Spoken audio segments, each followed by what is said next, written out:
What is up, ladies and gentlemen, and welcome back to the Red Bean Professor. Y'all can call me Chris, or if you know me well enough, G Money. But today we are going to be doing a little bit of a deck tech, and it's going to be on a really hot deck, like the meta of the meta decks. Now, do realize every deck is going to be built different. People are going to have their opinions on what is meta and what is not. Mine's better. I'm kidding. It is good. It's really good.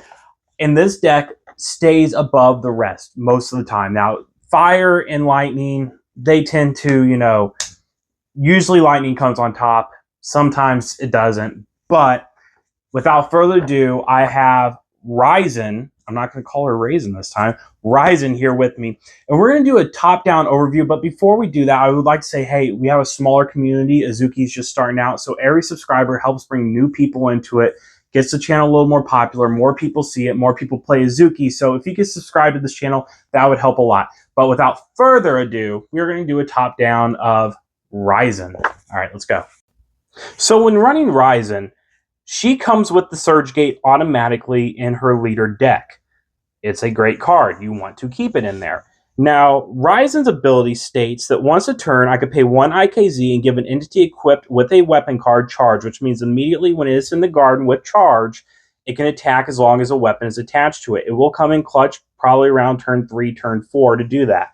Now, your Surge Gate, this thing says if you tap it, portal an untapped entity from the alley into the garden, then you may play from your discard pile a weapon card with cost equal to or less than the gate of the portaled entity.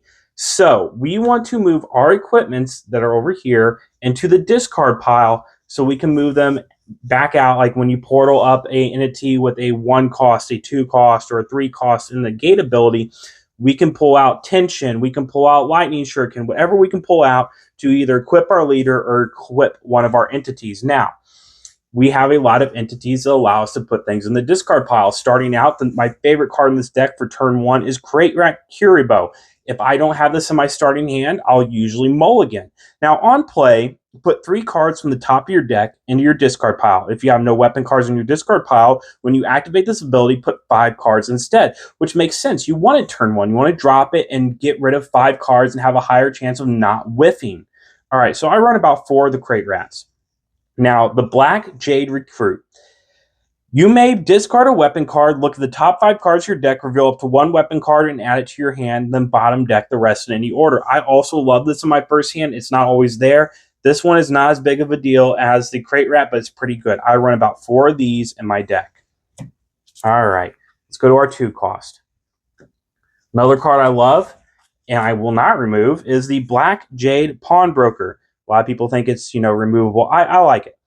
On play, put 5 cards from the top of your deck into your discard pile. If any of the discard cards are weapon cards, you may add one of them to your hand. You don't have to put it to your hand unless you want to. There's about 1 weapon in here that I like going back to my hand, and it has a response to it. So I run about 4 of these. Silver Current Harui. Once a turn, when attacking, deal up to 1 damage to a leader or an entity in your opponent's garden. Not only does it give you the opportunity to hit a leader, but if you're going against a 0 deck, you get that opportunity to ping one of their creatures that only has 1 health. So, great. I run about 4 of those in this deck as well. Now, Alpine Prowler has an in the alley only ability. During your main, you may sacrifice this card, draw 3, and discard 2. It's a personal choice. If you want to do better in the game, I would suggest, if you're running low on stuff, to just go ahead and, sacrifice him. But he also has the gate ability of 2, which can bring out your Tension. So he is a great card to have to bring out Tension. So he might be worth just keeping him alive. Now, our 3 cost is our Black Jade Crew Leader, which, looks amazing when you have the participation packs. Black Jade Crew Leader says, when equipped with a weapon card, this card has +1 attack. What's great about her is you get her out turn 3, turn 4. Let's say turn 4. You have the IKZ, so you bring her up, you bring out Black Jade Dagger and put it on her, and then you charge it with that IKZ. She can attack for 5 the first time she comes out. Now, I run about 4 of her as well. Indra, he's one of our high costs. He's one of our game closers. He costs 5, but he has a portal cost of 3, which again brings out Tension. He has charge. He can attack the second he hits the garden. He has a 3 cost, so again, really great. Now let's go ahead and cover our responses before we get to the dessert, my favorite part. Oh yeah, those equipments are amazing. So I have Sundering Strike, and it deals 1 damage to an entity in your opponent's garden. It is a response. So they attack. You're going against Fire Deck. They attack, and they have an entity that has 1 life because they pinged it with 0. This is the opportunity to drop this response. This other response, which I run 3 of these, by the way. The other response is Lightning Orb.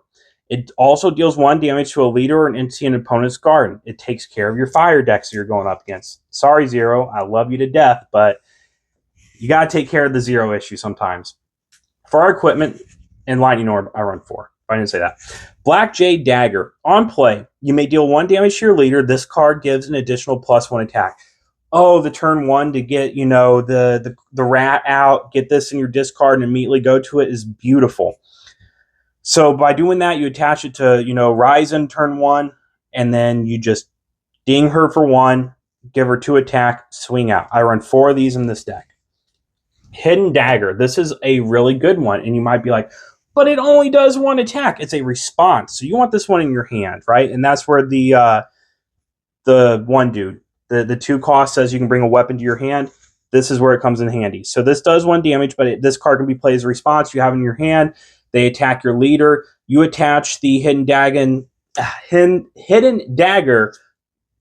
to Raizan, and you go ahead and block it, right? And it kills it. So this is a great card. It's a response equipment. The next one is Lightning Shuriken. I run 3 of these. When attacking, put the top card of your deck into your discard pile. So it just moves more cards into your discard. Tension, I run 4 of. I love Tension. Tension is a great equipment to get out. On play, deal up to 1 damage to a leader, and it also does 2 damage. So 1 damage immediately the second it's on play, and then it swings in for 2 extra damage. So beautiful, beautiful card. But we're going to go ahead and swing right back to me to finish this video out. Yeah, so I love playing Fire, don't get me wrong. But sometimes I do like to switch it up to the Raizan deck, and I love playing it. It's very fast-paced, just like Fire. So Fire's a little bit more up here for me, but I do love my Lightning stuff. So, sorry, Zero. I like Raizan too. But if you like this type of content, if you love it, I would like for you guys to hit that like button and subscribe if you could. Hit that bell icon. And if you have anything that you would like to say, hey, I run this deck a little differently. These are the cards I play. Feel free to comment that down below. But until next time, remember, y'all be good to each other. Be good little beans. And don't get salty. Until next time, adios, mi amigo.